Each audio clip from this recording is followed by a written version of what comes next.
Welcome in to the Fun Astrology Podcast for a new week. Thomas Miller on March 11th, Monday. Thank you so much for joining us, for stopping by and sharing a few minutes of your day here. I wanted to keep this Sedona thing at least going. I'm not sure. I'm really 50-50 on the bubble on this, but the idea would be, for those who can and are available, to converge in Sedona the weekend of Monday, April the 8th is the full solar eclipse.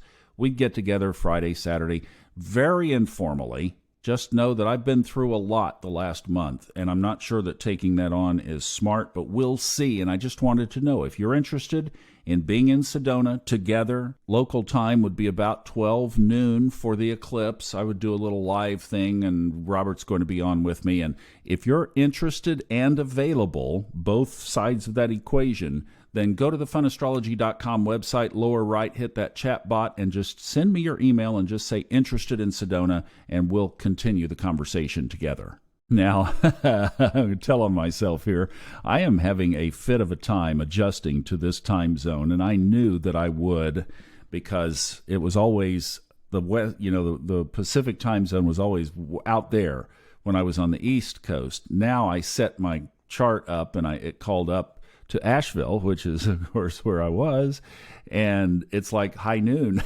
as I'm sitting here looking at, because typically I set my chart just before sunrise.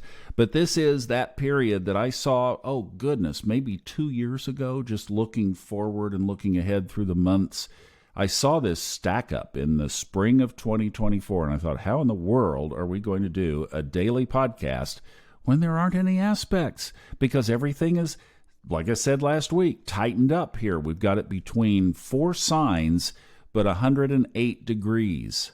It's not even the width of a trine, and they're all stacked up in there together. Now, in the morning sky, we have Mars visible before the sunrise.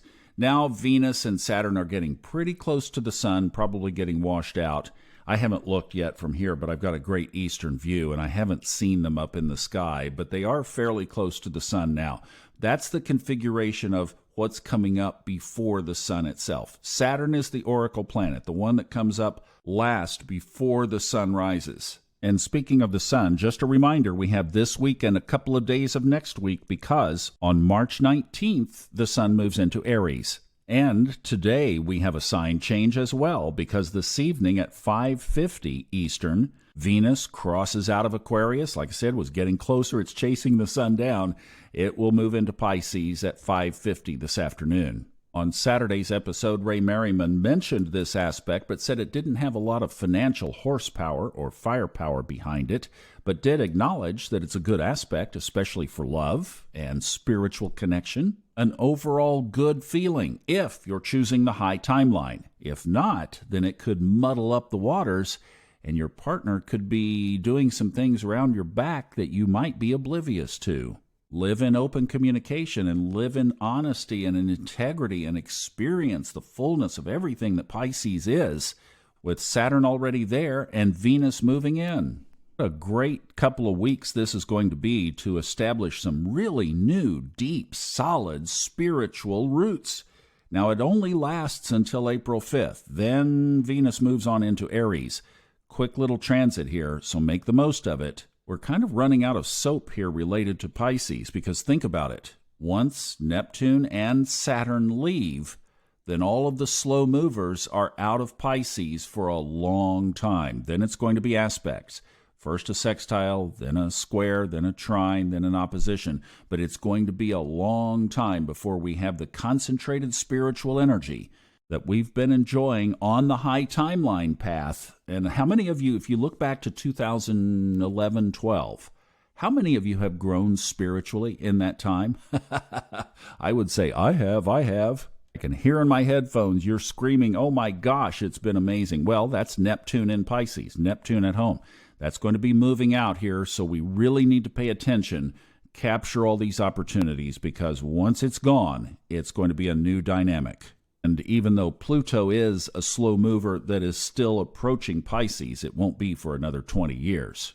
Now, the moon today is in the early degrees of Aries, so you have the firepower moon today and tomorrow, moves into Taurus tomorrow night at about 8:30 Eastern. Somebody said, are you going to keep doing Eastern time zones now that you're living in California? You know, one of the first things I bought for the place from Amazon was a set of wall clocks so that I could see the different time zones, because I am so disoriented, and I wanted to see what the East Coast time is, because the market, everything, the people that I talk to the most, everything happens for me on the East Coast. So I'm basically going to bed really early and getting up really early so I can maintain my East Coast time frame. So yeah, we will absolutely keep going on that. Honeycomb Collective. See, this was not expected. This whole thing was not expected. And I've got this brilliant new 2024 Honeycomb Collective that's Eastern. What's really going to be strange is doing Level Up at 5 o'clock in the afternoon. That's going to be like, wow, that's going to be strange. But we'll get used to it. It'll be sunny outside, but we'll just do it. So Aries moon today and all through tomorrow, and the last aspect is a sextile to Mars. So this really is a mash the gas moon right now. Really throw it out there if there's something that you want to move forward in a positive way and set a good lunar intention behind it of rocket power. Well, you've got it until 8:30 tomorrow night.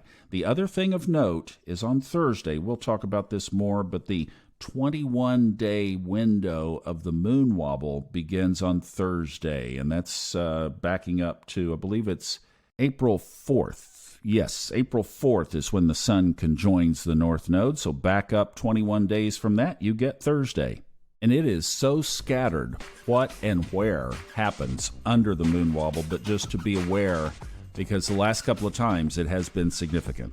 All right, that gets us set up for a rest of a very quiet week. We're going to chase the moon and some of your questions. If you have one, go to the funastrology.com website in the upper left and leave a speak pipe. I have several that came in during the move, and I'll get caught up on those. We'll do some other fun stuff while there's nothing else going on in the sky. Everything's all stacked up, focused energy. Have a good day, everybody. We'll be back tomorrow. Bye-bye.